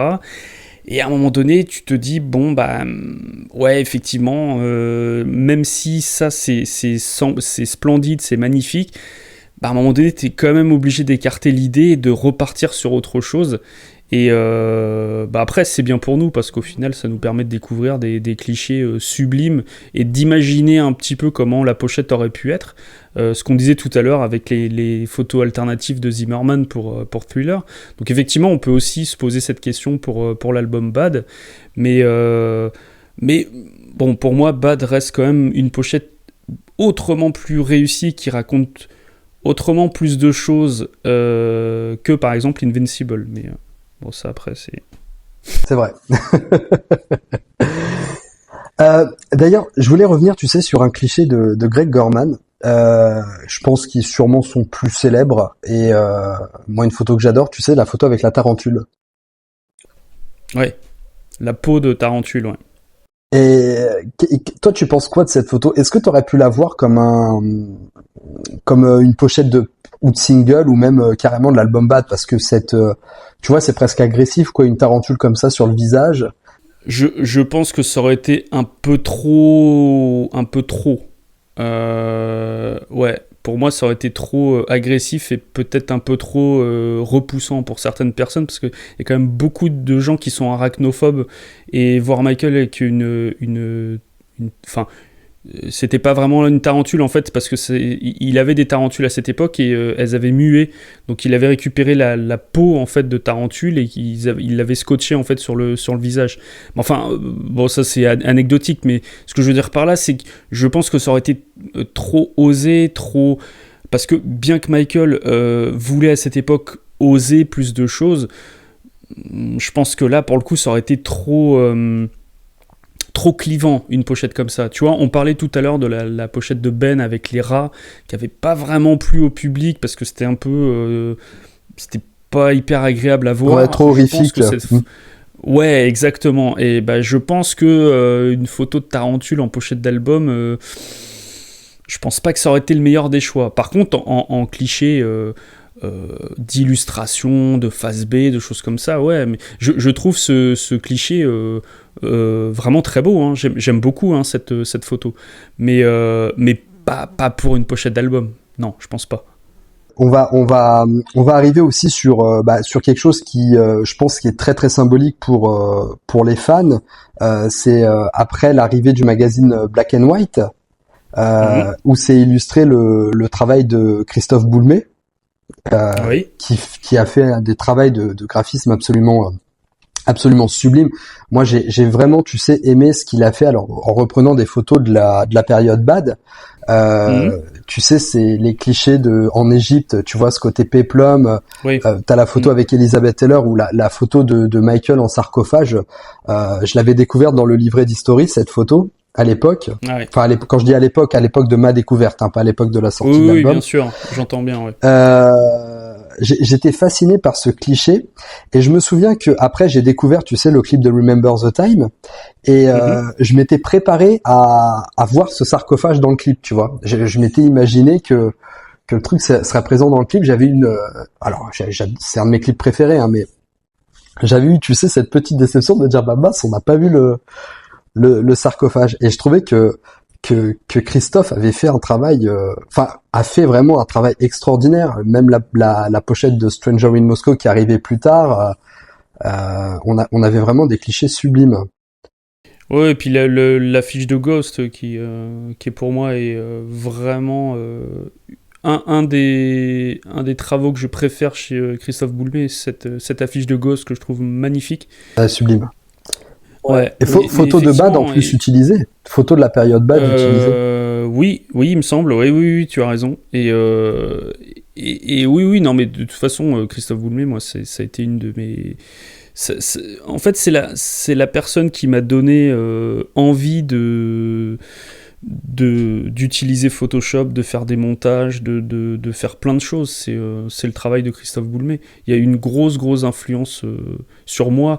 Parce que Black and White a suscité beaucoup de choses chez moi, cette envie déjà de raconter, de partager que je garde toujours aujourd'hui dans mon travail, et effectivement cette envie de créer, d'imaginer un univers autour de Michael, tout ça grâce au travail de Christophe Boulmé, ouais, effectivement. Donc je vais totalement dans ton sens. C'est moi Black and White, c'est les articles de Laurent Hauptmann, la patte graphique de Boulmé ont eu énormément d'influence sur moi et je pense sur beaucoup de gens, parce que quand Internet a commencé à arriver et que des fans ont commencé à faire des sites, tout le travail que tu retrouvais sur Black and White, tu as commencé à le retrouver sur des sites. C'est-à-dire tout le monde a commencé à faire sa rubrique collector. Enfin, tu vois, je veux dire, on a tous repris un petit peu les codes. Moi, le premier, hein, quand j'avais créé mon site à l'époque, MJ Legend, je reprenais un peu les codes de Black and White parce qu'on avait tous été élevés, entre guillemets, avec ce magazine et on avait tous ces références dans la tête et on reproduisait tous sur Internet ce qu'on avait connu dans le magazine. Alors moi, tu vois, Black and White, je suis vraiment passé à côté parce que déjà tu sais, je suis arrivé dans le milieu jacksonien assez tard. Moi, je suis arrivé à l'âge de 11 ans et c'était en 2001. Donc tu vois, Black and White Ok. était plus là. J'ai découvert Non. Black and White après, tu vois, au travers des sites où j'ai compris un peu ce que c'était et l'importance que c'était. Et c'est là Mhm. aussi qu'après j'ai découvert du coup l'existence de Christophe, l'existence de Laurent Hauckman, mais j'ai vraiment pas eu l'opportunité, si tu veux, de suivre Black and White comme vous en parlez tous. Euh, et, D'accord. et en fait, moi, j'ai commencé à aimer le travail de Christophe avant de savoir que c'était son travail, si tu veux. Et D'accord. j'avais aussi, donc je pense principalement, tu sais, aux photos du Dangerous Tour, même la photo qui Ouais. sert presque de présentation dans le History Volume 2, Oui. la phase 1 où t'as la photo de l'ouverture du Dangerous Tour qui est prise Mm. par Christophe. Qui est une photo iconique. Ouais. Ouais. Et puis Mm. donc en plus, tu sais, il y a son travail officiel. Enfin, j'aime pas le dire comme ça. Il y a son travail officiel, mais après il y a le travail aussi qui on a découvert dans son livre, Mhm. qui est sorti il y a 6 ans maintenant à peu près. Et Ouais, ça doit être ça. Qui est un excellent livre d'ailleurs. ouais, un excellent. Et tu vois, il y a un cliché en particulier que j'avais beaucoup aimé. Tu sais, c'était une photo de Michael je pense, ça venait du tournage de Stranger in Moscow, où il tient un Mhm. crâne dans ses mains. Ah oui, c'est un montage Ouais, qu'il avait réalisé. ouais, Ouais. ouais, ouais. Ouais. Au moment où il Ouais. travaillait un peu sur Ouais. Ghost, je parle sous son Mm. contrôle. Hein, j'ai pas envie de dire de bêtises, mais je crois que c'est un des clichés qui est ressorti quand il travaillait sur Ghost, et donc j'avais découvert ça dans son ouvrage. J'avais trouvé le résultat vraiment top, quoi. Même presque dommage qu'on n'ait pas eu ce cliché quelque part, tu sais, qui se retrouve sur un livret ou autre chose.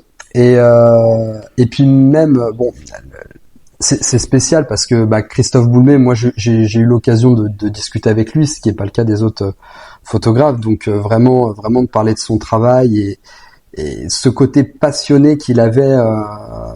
Et même, j'irais même toute l'équipe de Black and White quand il réfléchit, quoi. Ouais. C'est des Ouais, bien fans, sûr. c'est des fans qui par leur travail autour de Michael se sont ouverts des portes extraordinaires, quoi. Ça doit être des souvenirs incroyables pour eux. Bah j'imagine. En gros, ils ont vécu l'expérience ultime que rêve tout fan, c'est-à-dire d'être fan à la base et à un moment donné de pouvoir rencontrer, d'accéder à l'artiste que tu admires et en plus, cerise sur le gâteau, de pouvoir collaborer avec lui. Donc là, je pense que ça fait partie des rares personnes qui ont vécu le rêve de tous les fans finalement. Et c'est vrai que comme je te disais tout à l'heure, pour moi, le travail de Boulmé, au-delà du travail qu'il a pu faire pour Michael, a inspiré beaucoup de gens, moi y compris.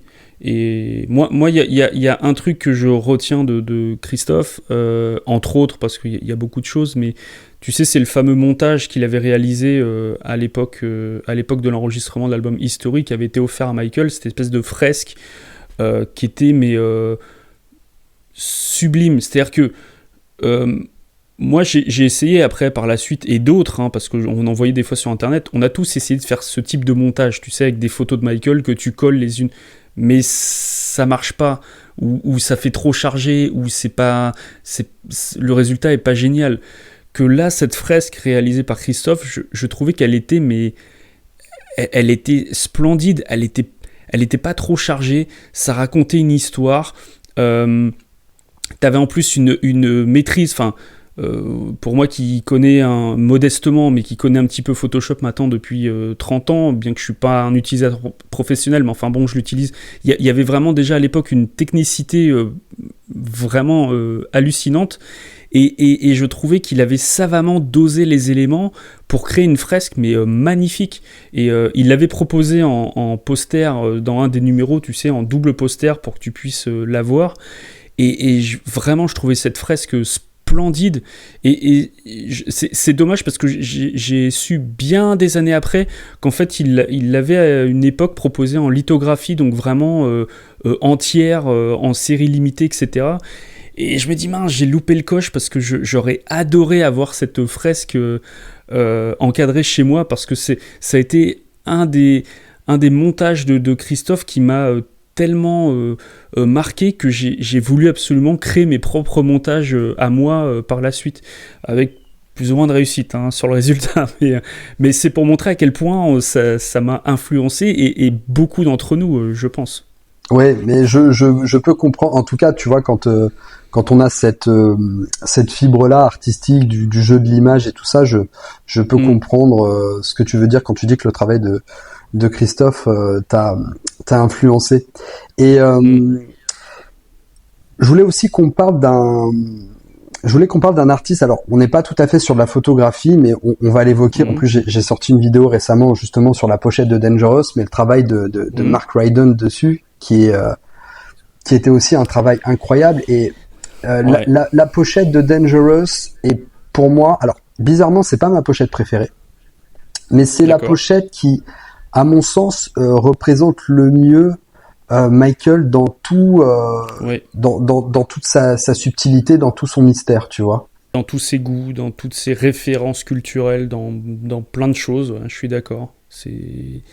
Alors, moi, par contre, c'est ma pochette préférée, mais bon, ça, après, c'est... À chaque fois, quand on parle de pochettes ou de photos ou de chansons préférées, je dis toujours c'est subjectif, parce que les goûts et les couleurs, voilà. Mais Dangerous, c'est une fresque incroyable. C'est une rencontre entre Michael et Mark Ryden qui a donné une pochette qui est pour moi tout aussi iconique que peut l'être Thriller ou d'autres de Michael. Pour moi, c'est presque même la pochette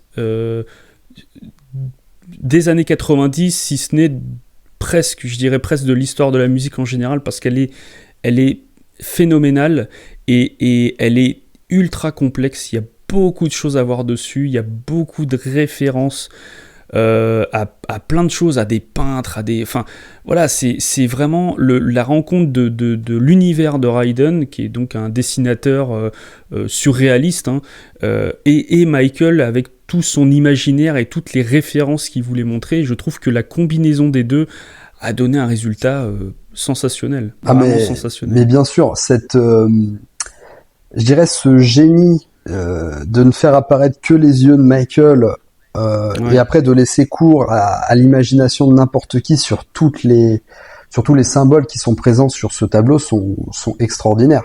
Ah ouais. Enfin, c'est la pochette de Dangerous, elle demande un travail d'analyse extraordinaire. Tu vois, j'ai sorti une vidéo dessus vendredi dernier. J'ai passé un peu de temps pour l'écriture parce que je savais pas par où commencer. Et puis bon, après l'idée est venue, mais c'est vrai qu'il y a une lecture tellement folle sur cette pochette. Et quand je te disais que c'est pas ma préférée, moi je pense que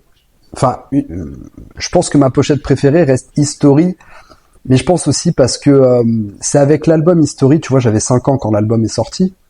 Et moi, j'ai ce souvenir de l'image d'History, parce que tu sais, je la revois à la Défense, à l'époque où Virgin Megastore était Extrapol. Je sais pas si t'as connu cette enseigne. Ouais. Non, j'ai pas connu cette enseigne. Eh ben, c'était Extrapol, mais je revois, tu vois, les statues de Michael orner les vitrines du magasin. Et j'avais 5 ans, tu vois, et moi je voyais cette statue géante et je croyais qu'elle était vraie, quoi. Tu vois, je croyais qu'il y avait vraiment une statue géante de Michael qui sortait, et je pense que c'est la pochette que j'ai le plus en tête parce que elle démontre l'immensité de ce qu'est Michael. Alors certains auraient pu dire que c'était de la mégalomanie. J'ai envie de dire légitime, quelque quoi. Part, légitime. Quelque part, il l'était un peu, mais je dirais légitimement parce qu'il avait atteint un statut tel que il pouvait se permettre, tout simplement. Mais moi, ça m'a pas dérangé ce côté, on va dire mégalo. Ça m'a pas dérangé. Mais je comprends que tu te rattaches à cette pochette comme étant peut-être la plus réussie, parce que forcément ça te renvoie à cette époque où, je suppose que c'est l'époque où tu as commencé à découvrir un peu la musique de Michael, c'est ça ? Alors, je la découvrais sans la découvrir, c'est-à-dire que tu sais, moi j'étais comme tout le monde à cette époque-là, je connaissais Michael Jackson parce que tout le monde connaissait, mais j'étais pas encore tombé, moi je suis vraiment tombé dans la Jackson mania en 2001, tu vois, à 11 ans, en découvrant le clip de Thriller, parce que j'avais vraiment aucune connaissance de l'existence de ces œuvres-là de Michael, tu vois. Moi, j'avais surtout les Rats Dangerous en tête, j'avais Black or White, je devais avoir 3 ans, mais j'avais surtout, moi, c'était Captain EO, que j'avais des souvenirs de Captain EO à Disneyland, et je pense que c'est les premières affinités que j'ai eues avec Michael, c'était Captain EO, tu vois, parce que moi l'impératrice me terrorisait quand j'étais gamin, tu vois, j'enlevais les lunettes pour pas me faire attraper. Ouais. Bah ouais, mais c'est normal quand on est jeune comme ça, il y a des images qui nous reviennent en tête, et ouais, moi tu vois, les premiers souvenirs que j'ai, j'en ai déjà parlé plusieurs fois, c'était le clip de Leave Me Alone, qui me fascinait c'était pareil, une fresque un peu invraisemblable. Dont Mark Ryden s'est beaucoup inspiré. C'est exactement ce que j'allais dire, voilà. C'est dont Ryden a déclaré s'être beaucoup inspiré pour la pochette de Dangerous, et que lui avait adoré le clip quand il l'avait vu, parce que c'était justement un peu son univers à lui. Bah ça rebondit très bien sur ce qu'on disait sur Ryden, ouais. Ouais, je suis d'accord. Et pour History, c'est Diane Walzak, entre autres, qui s'était occupé de la pochette. Alors là, pour le coup, on va au-delà du shooting photo, parce qu'il y a eu un travail colossal. Ouais, on est plus sur le travail d'illustration comme Ryden. Là, on est sur un travail, je dirais, plus moderne au final, parce qu'on est plus moderne et presque plus laborieux, parce qu'on a eu un premier shooting pour avoir les clichés qui serviraient de modèle. Ensuite, on a eu la confection de la statue. Ensuite, on a eu la numérisation. Numérisation, ouais, en 3D de la statue, ouais, tout à fait. Et il y a eu 2 propositions. Alors, d'ailleurs, la deuxième a été gardée pour History on Film Volume 2. Volume 2, ouais, tout à fait. La version dorée, et puis la version... La version en marbre, donc la version en marbre qui est devenue la pochette de l'album History, et puis la version dorée, donc qui est devenue pour History Volume 2. Mais c'est vrai que Diane Walzak avait fait un travail incroyable là-dessus, et tu vois, les clichés sur History, au-delà de la pochette, c'est les clichés qui, je pense, m'ont parlé le moins, même que ce soit au travers des pochettes de singles. Tu vois, on a l'artiste Stephen Paul Whitsitt, tu vois, on avait les pochettes de You Are Not Alone. Je crois que la pochette de Heartsong aussi, c'est lui qui a travaillé dessus, il me semble. Ouais, puis les clichés aussi pour le single de Smile qui est jamais sorti, mais c'était lui aussi. Ouais, bah tu vois, à la limite, je pense que les vrais clichés emblématiques, d'une certaine manière, c'était ceux de Smile, qui avaient une vraie chose à raconter. Mais j'ai jamais été fasciné par les clichés de la période History, tu vois. Je suis assez d'accord, ouais. Je suis assez d'accord. C'est pas, tu vois, tu prends la pochette de You Are Not Alone. C'est pas une pochette que je trouve iconique, alors que la chanson a été un énorme succès à l'époque. C'était, si je dis pas de bêtises, le dernier numéro 1 de Michael aux USA, donc vraiment un gros single. Et au final, la pochette, elle est assez banale. C'est juste Michael qui pose. Et puis t'as le titre, quoi. Donc ça raconte... Déjà, je trouvais qu'effectivement, à cette époque, hormis certaines pochettes, notamment Stranger in Moscow de Christophe Boulmé, mais sinon, d'autres racontaient déjà moins de choses. Mais déjà, tu prends Stranger in Moscow, on était sur un cliché de la période Dangerous, en plus. Ouais, absolument, ouais. Mais bon, il y avait quand même ce montage, il y avait cette volonté d'illustrer, tu vois, à travers la pochette, la chanson. Et je trouve que sur les autres, alors peut-être Scream à la rigueur, parce que on a ce côté un petit peu face à face avec un des deux qui hurle. Enfin, bon, on est peut-être un peu plus sur l'illustration de quelque chose, mais j'en reviens à You Are Not Alone, ou même, tu vois, le single History. Où c'est juste un cliché de Michael sur scène, bon, je trouve déjà que ça raconte moins de choses. C'est juste, tiens, on va prendre un cliché, on va le mettre, on met le titre, et puis ça fait le single, mais bon, c'est un peu dommage, tu vois, je trouve que c'était un peu... Tu sais à quoi ça me fait penser, là, tel que tu en parles? Moi, ça me ramène finalement à ce qu'on disait de la période Triumph, tu vois, où on n'a pas un Michael qui est avec un enthousiasme de faire des photos. Alors peut-être par la fatigue de cette période-là, peut-être par sa paternité qui arrivait, et du coup peut-être son esprit qu'elle a. Alors, bien sûr, c'est des suggestions que je fais, rien d'officiel par rapport à ça. Non, non, non, mais après, on est là aussi pour poser des suggestions et des hypothèses. Hein. Mais tu vois, on le sent en tout cas que Michael est moins là sur ces pochettes-là. Tu vois, je pense que c'est. Ouais, je suis assez d'accord. Il y a pas la même énergie qu'on pouvait retrouver Non, avant. non, complètement. Et ouais, je suis d'accord. Alors, il y a quand même quelques singles qui tirent leur épingle du jeu, hein, mais globalement, ouais, je trouve que c'est des pochettes un peu plus décevantes. Bon, Earth Song, ok, c'est le Michael habillé comme dans le clip, donc bon, il y a quand même un lien qui peut se faire.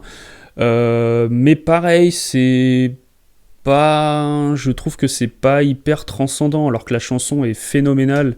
Le clip est très très réussi aussi. Mais c'est vrai que la pochette, bon, elle est. Bon, voilà, c'est pas ouf, quoi. C'est pas un marquage visuel que tu associes à la chanson. Non. Tu vois? Non. C'est un peu ça. C'est pas comme. Je trouve que les singles, les pochettes de singles qui s'en sortent le mieux, finalement, quand on y pense, je dirais que c'est ceux de la période Bad, qui pour moi sont les plus iconiques. Parce que même à l'époque Dangerous, peut-être le single Black or White que je trouve sympa, justement, ses yeux.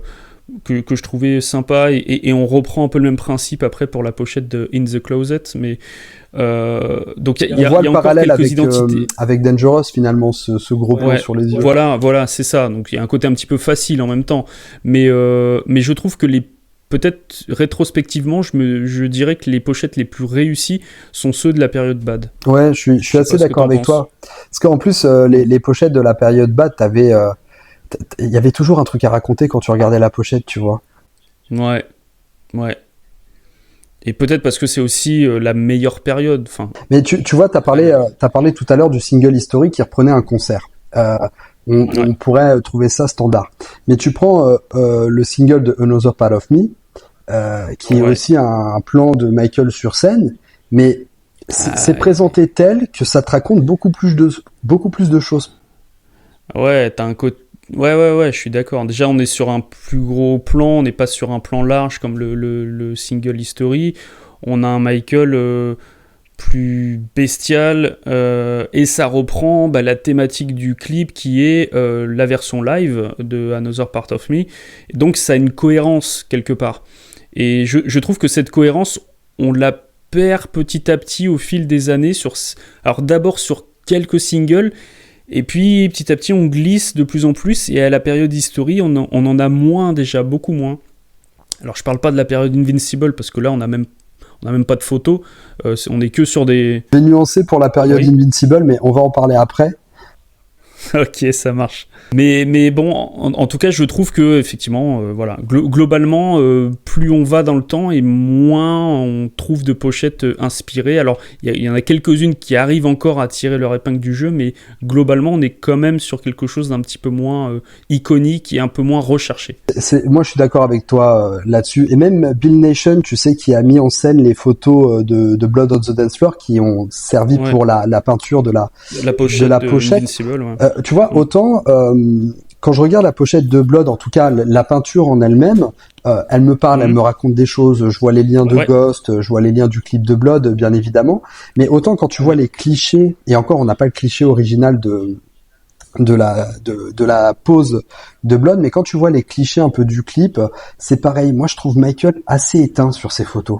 Tu vois, je lui trouve pas la niaque d'antan, quoi. Ouais, mais je pense que c'est un petit peu symptomatique aussi de la période dans laquelle il se trouvait à cette époque, où finalement on sent qu'il commençait à être un petit peu usé de tout ça et que il avait déjà raconté tellement de choses avec ses autres albums que petit à petit on le sentait un petit peu moins concerné. Alors musicalement c'était encore très costaud, il y avait encore plein d'idées, mais on sentait déjà que les choses commençaient un petit peu à changer, ouais, je suis d'accord. Ouais, je suis d'accord aussi avec toi, parce que évidemment ce que je dis là est par rapport au cliché, non pas par rapport à la musique, moi je trouve toujours extraordinaire sur Blood. Et je voulais aussi évoquer un photographe que toi t'avais déjà évoqué, c'était Dilip Mehta. Et tu parlais Ah notamment oui. des clichés qu'il a fait. Donc là, on est sur le plus intimiste. Alors là, ouais, et puis on revient un petit peu en arrière, époque Dangerous, mais effectivement, ouais, j'en ai parlé récemment sur Instagram en disant que ça fait partie des clichés que je préfère vraiment de tous les photographes qui ont travaillé avec Michael. Euh, je trouve que Dilip Mehta, c'est lui qui. Je sais pas, il y a une poésie dans ses photos, il y a quelque chose qui me parle énormément. C'est pas toujours facile en fait de mettre des mots dans ce qu'on ressent, tu vois, quand on regarde une photo, une toile de maître, etc. Mais il se passe des choses et moi ça me touche beaucoup en fait ce que je vois sur ces photos. Je trouve qu'on a un Michael qui est, je dirais, qui est très humain, qui est très naturel. Bon, même si on est quand même sur de la mise en scène, mais il y a un côté très instantané, pris sur le vif parce qu'on est que sur des décors naturels. Il n'y a pas de décor studio, etc. Mais par contre, il y a une mise en scène qui, je trouve, très poétique. Tu vois, celle où il tient le miroir et tu vois son reflet. Euh, celle avec le cheval que je trouve splendide, avec Michael dans une couverture et puis qui va voir le cheval. Enfin, je sais pas, il y a une poésie, il y a quelque chose. Et ces photos me plaisent énormément. Et j'adorerais en fait qu'un jour il les sorte vraiment sur un livre ou même qu'il propose des séries limitées en vente ou je sais pas, mais je sauterais dessus parce que pour moi c'est vraiment un de ceux qui a réussi à capturer le mieux l'esprit, je dirais, de Michael, alors qu'il a travaillé avec plein d'autres. On a survolé tout à l'heure Sam Emerson, mais il a travaillé de nombreuses années avec Michael. Il l'a photographié dans plein de conditions, plein de choses, et il y a plein de clichés magnifiques.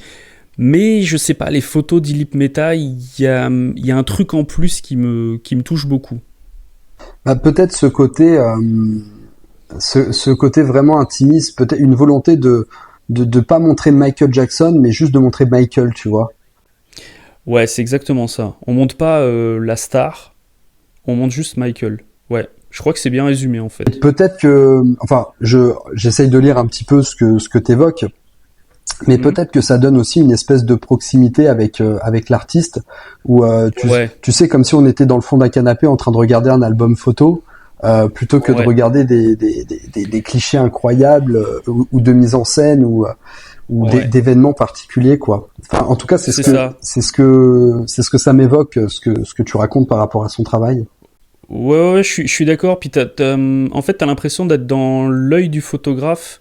T'as presque l'impression que c'est toi qui aurais pu prendre ce cliché. Tu vois, on est vraiment sur quelque chose d'instantané, de vrai, je trouve. Alors, quand je dis qu'on aurait pu prendre ce cliché, évidemment, en toute modestie, hein, mais c'est ce que ça évoque, parce que c'est un vrai travail, hein, c'est un travail énorme. Mais je veux dire, c'est ce que ça évoque. Donc je suis assez d'accord avec le côté proximité. Ouais, je trouve qu'effectivement, c'est bien résumé, ouais. Ouais, je comprends. Et tu vois, je crois que c'est John Isaac qui a essayé de reproduire ça, mais alors, je nuance, hein. Quand je dis reproduire ça, c'est pas refaire les mêmes clichés, mais Non, tu sais, mais ouais. John Isaac avait pris beaucoup de photos de Michael dans l'intimité, notamment avec des bureaux, Oui, avec ses enfants. Alors, ouais, ouais. pareil, t'as des clichés qui sont très chouettes, mais si je devais comparer, tu vois, par rapport au travail de Dilip Mehta, on est encore une fois dans un contexte plus mise en scène. On retrouve pas ce Oui, côté intimiste que je suis Dilip Mehta d'accord. a su mettre en avant. Ouais, T'es ouais. presque un peu sur la photo de classe avec le travail de John Isaac. Oui, ou tu es sur la photo de presse, tu vois, tu es sur la photo qui va servir pour illustrer la presse. Alors que John Isaac est un photographe fantastique, c'est un très très grand photographe, mais tu es plus sur la photo, alors, qui veut donner un côté instantané, mais peut-être un peu en même temps un peu plus consensuel. C'est plus la photo que tu vas retrouver dans Paris Match ou que tu vas retrouver, tu vois, dans d'autres magazines. On est sur la photo un petit peu plus travaillée, moins dans l'instantané. Et je trouve qu'il n'y a pas d'autre photographe que Dilip Mehta qui a réussi à faire ce type de cliché.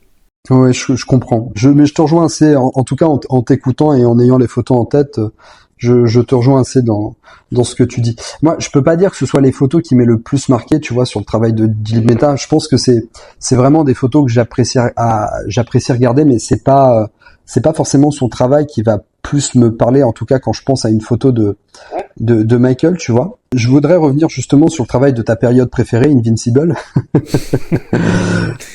T'es gentil. Mais parce que tu vois, tu disais qu'il n'y avait pas forcément de clichés marquants sur Invincible, et autant tu vois, moi j'avais adoré le travail d'Arnaud Bani sur la période de Invincible. Ah ouais, d'accord. Le travail d'Arnaud Bani, bah, qui a été d'ailleurs laissé au placard pendant une bonne période avant que Qui a été banni sans mauvais jeu de mots. ouais, c'est un peu ça. Et en fait, moi, ce que j'aimais dans le travail de Arnaud Bani, c'est que il y avait une vraie volonté tu vois, de redorer Michael. En tout cas, c'est comme ça que je le lisais quand j'avais découvert ces clichés. C'est qu'il y avait une vraie volonté d'essayer de remontrer le grand Michael, tu vois. Et on est quand même post toutes les polémiques, les soucis. Bon, on arrive aussi sur une période où Michael est peut-être moins attendu musicalement parlant. Et et en plus, lui avait fait ce travail-là en secret. Et puis Mottola s'en est mêlé en disant que les travaux appartenaient à Sony parce que c'était les contrats et que en gros il fallait attendre 10 ans pour que Arnaud Bani puisse utiliser ces clichés. Et bon, moi je pense à une de ses photos les plus connues, celle de l'œil bleu, qui pour moi aurait été parfait pour faire la pochette d'Invincible, tu vois. On avait, en plus, il y avait ce côté androgyne dans les clichés de Bani, tu vois, même cliché où il est un peu, tu sais, accroupi à se tenir les genoux, un peu avec un style très Cléopâtre presque, très péplum. La seule chose qu'on pouvait reprocher à ces clichés, et encore, moi je suis pas forcément d'accord avec ça, mais je comprends qu'on ait ce regard-là, tu vois, c'est qu'il y avait un côté peut-être très plastique sur l'image de Michael.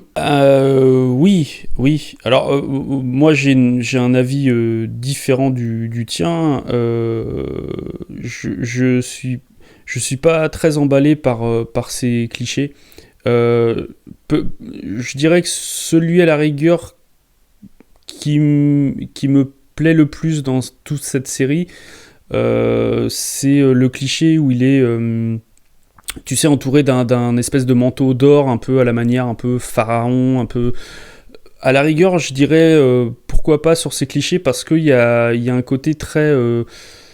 Enfin, moi, ça me parle plus, voilà, ce type de cliché. Sur les autres clichés de Bani que j'ai pu découvrir, je suis pas réceptif, en fait, à ce qu'il a fait. C'est quelqu'un de talentueux, et voilà, mais moi, ça me parle pas, en fait, les clichés de Michael. Je trouve qu'effectivement, on est sur quelque chose de beaucoup trop plastique. Et moi, l'impression que ça me donne, alors après, c'est mon ressenti, hein, c'est plutôt... on va essayer de montrer un Michael qui revient en force. Et au final, moi, j'ai l'impression de voir un Michael pas bien dans sa peau sur ces photos, qui est pas au top, qui est grimé avec du maquillage, avec des trucs, mais je sens malheureusement, dans ces clichés, je sens un Michael plus en bout de course, que je ressens moins sur le cliché dont je disais, hein, où il est enveloppé d'or, où là pour le coup je pense qu'il y avait quelque chose peut-être à faire avec ça. Sur tous les autres, je suis pas hyper réceptif. D'ailleurs, j'ai pas acheté le livre de Bani quand il est sorti, parce que je l'avais feuilleté, hein, j'avais été à la Fnac, je l'avais feuilleté et waouh, je m'étais dit non, pas du tout. Non, c'est pas le Michael que j'ai envie de voir. Mais après, tu vois, c'est toujours pareil, c'est toujours ce que je dis dans mes vidéos et dans plein de choses, c'est mon ressenti. Et ça veut pas dire que parce que je pense que Michael était en bout de course que c'était le cas, ou que moi c'est comme ça que je le ressens. Et c'est ce que ça t'évoque quand tu regardes ces photos, quoi. Voilà, c'est ce que ça m'évoque. Alors je sais que certains aiment pas quand j'ai ce genre de discours, bah tant pis, mais moi en tout cas c'est ce que ça m'évoque, donc c'est pour ça que ces clichés là bah non, moi je suis pas fan, mais je comprends qu'on puisse aimer sans problème. Ouais, bah tu vois, c'est moi ce côté, autant tu vois ce côté plastique et tout, je comprends cette lecture qu'on puisse avoir parce que le maquillage est hyper lisse quoi Ah ouais, les ouais, clichés ouais, et tout à puis fait. Ouais. c'est bon Et il n'y a pas beaucoup d'expression en fait de Michael, tu vois. Il est toujours très figé. et paradoxalement au travail de Bruce au travail pardon de Albert Watson sur la pochette d'Invincible où t'as tous les traits noirs qui sont creusés qui sont marqués. C'est vrai que sur les clichés de Arnaud Bani, t'as ce côté extrêmement lisse. Oui. Et je peux comprendre ce que tu veux dire, mais moi je sais que tu vois, quand j'avais découvert les clichés, je crois que c'était en 2010 qu'on a eu l'opportunité de les voir. Ouais, sans doute, je me souviens plus, mais oui, ça doit être à peu près C'était ça. sur Ouais. cette période, donc c'était 10 ans après, Ouais. après Mm. le shooting. Bah, je les avais beaucoup comparés, tu vois, avec justement les clichés qu'on a eu sur la période historique. Et D'accord. justement, ce qu'on évoquait ensemble, tu vois, ou ce côté un peu fade que les clichés de la période historique pouvaient avoir pour la plupart. Et Et surexposé surtout, la période historique. bah, Je l'avais pas dit tout à l'heure, mais beaucoup de surexposé, comme clichés surexposés. je te le disais, moi, je ne retrouvais pas cet enthousiasme qui caractérisait Mm. Michael sur Mm. ses photos. Mm. Et tu vois, quand Mm. j'ai vu les clichés de Bani, Mm. j'avais retrouvé un peu ça, tu vois, ce côté D'accord. enthousiasme de refaire des photos Qui sort de l'ordinaire. bah, qui sort de l'ordinaire, où Michael encore une fois joue sur ce côté très androgyne, ce côté bah je fais les clichés entre guillemets qui me ressemblent, qui me parlent, j'essaye quelque chose de nouveau et Mm. tu vois l'œil bleu, je pense comme ça à la pochette de Cry que je trouve absolument affreuse de reprendre Bah, oui, c'est. tu sais l'œil en numérique avec cette larme enfin cette larme ajoutée enfin je veux dire que même moi j'aurais pu le faire ce montage là Ah bah c'est à la portée de tout le monde. Ça, c'est sûr que c'est le service minimum cette pochette. alors que tu vois si je projette comme ça peut-être un zoom sur la photo de l'œil bleu tu vois et t'as en dessous un Michael Jackson Cry purée là ça me parle de dingue quoi. Oui, oui, oui, non, mais j'entends ce que tu dis. En fait, il y avait une volonté artistique, donc et qu'on avait perdu quelque part avec peut-être dans certains clichés de l'époque historique. Donc oui, oui, je comprends quand tu dis ça, qu'il y avait effectivement une volonté artistique, il y avait une volonté peut-être de se renouveler dans son image, de proposer autre chose, etc. Mais je dirais que si je fais le parallèle avec l'album Invincible, c'est un peu la même chose où on a un Michael à l'aube des années 2000 qui était peut-être moins attendu qu'avant et qui essaie d'arriver en se renouvelant, mais finalement qui se prend un peu les pieds dans le tapis parce que il fait appel à un producteur qui produit déjà ce type de son depuis 3-4 ans et finalement l'effet nouveauté on l'a pas trop quoi parce que t'écoutes le single de je me souviens jamais du titre mais de Lionel Richie qui était sorti je crois 2-3 ans avant Invincible en gros t'as You Rock My World et, et du coup, bon voilà, on a un Michael qui tente des choses mais qui se prend un peu les pieds dans le tapis et c'est l'impression que ça me donne en fait quand je vois le travail avec Bani. Tu vois, j'ai l'impression, effectivement, je te rejoins d'un Michael qui cherchait une direction artistique, qui cherchait à proposer quelque chose, mais dont le choix est pas forcément hyper pertinent et qu'au final le résultat tombe un peu à plat, en tout cas pour moi. Toi, tu arrives en plus sur une période Invincible avec déjà des années de passionné. Oui, oui, Et une dizaine donc d'années, ouais. forcément, je peux comprendre qu'on a cette lecture où on arrive en bout de course. Alors, quand je dis en bout de course, évidemment, on n'arrive pas en se disant c'est le dernier album de Michael, mais je peux comprendre ce cheminement-là finalement. Tu vois, moi, c'est vrai que Invincible arrive où je découvre tout juste Michael, où je vis c'est différent. ma première c'est sûr. et ma dernière promo, quelque part, ouais, sortie d'album. Ouais, je comprends. J'ai eu le sentiment d'en vivre d'autres avec Number One, avec The Ultimate Collection, tu vois. Mais finalement, Invincible est la seule sortie la seule promo que j'ai vécue en tant que jeune fan, très jeune fan. Ouais, ouais. Et bon, et donc de découvrir les clichés de Arnaud Bani 10 ans plus tard, ça m'avait, replongé dans cette époque et c'est ça, tu vois. Mais je comprends, c'est pour ça on a des fois des décalages de discours entre les fans, parce qu'on a des différences de génération, on n'a pas vécu les mêmes choses aux mêmes époques, et donc on a des fois des lectures différentes, parce qu'on n'a pas découvert les mêmes choses à la même époque, on les rattache pas aux mêmes périodes de notre vie, et c'est ça qui des fois crée des décalages.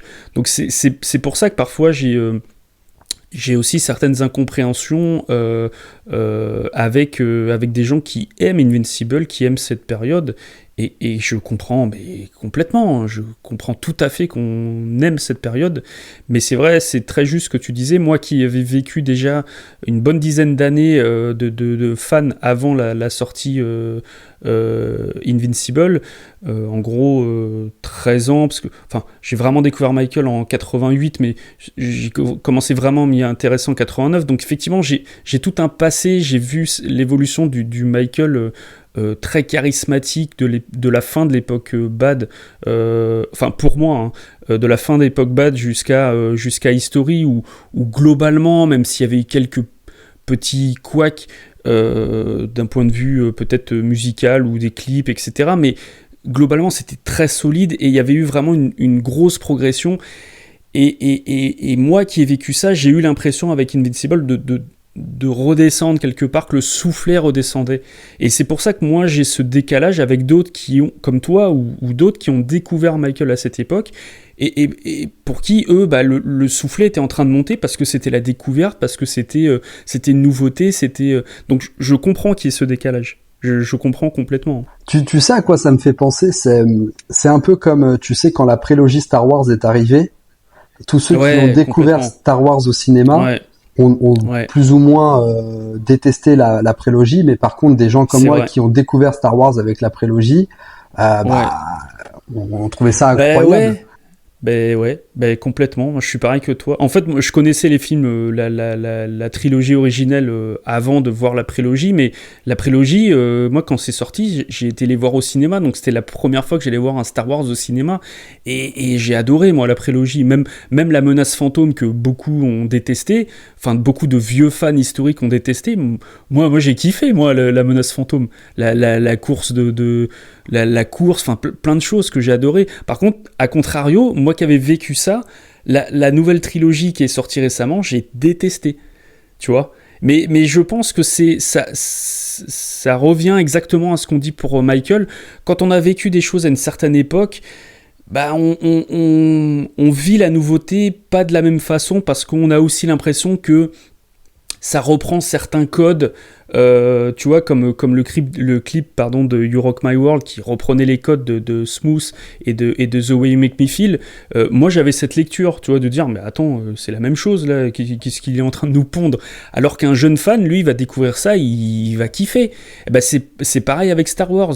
Donc, tu vois, moi, quand j'ai vu l'épisode 7, Le Réveil de la Force, je dis, attends, c'est l'épisode 4, là, qu'est-ce qu'ils nous font? C'est un remake de l'épisode 4, tu vois. Et alors que si ça se trouve, les nouveaux fans, eux, vont découvrir Star Wars avec ça, et eux vont adorer, tu vois. Donc, effectivement, c'est exactement ça, en fin de compte. Comme on vit pas les choses à la même époque, on n'a pas les mêmes lectures et on n'a pas les mêmes ressentis. Mais c'est ça, et c'est pour ça que c'est intéressant. On a dérivé un petit peu du sujet principal. Oui, pardon. C'est pas grave. Non, c'est super. Mais en tout cas, on va pouvoir, pour clôturer cette vidéo tranquillement, toi, parmi tous les photographes qu'on a cités, s'il y en a un que tu devais retenir, ce serait lequel? C'est extrêmement dur de répondre à ça, parce que, tu vois, pour moi, ça en revient au même de dire quel est ton album préféré de Michael.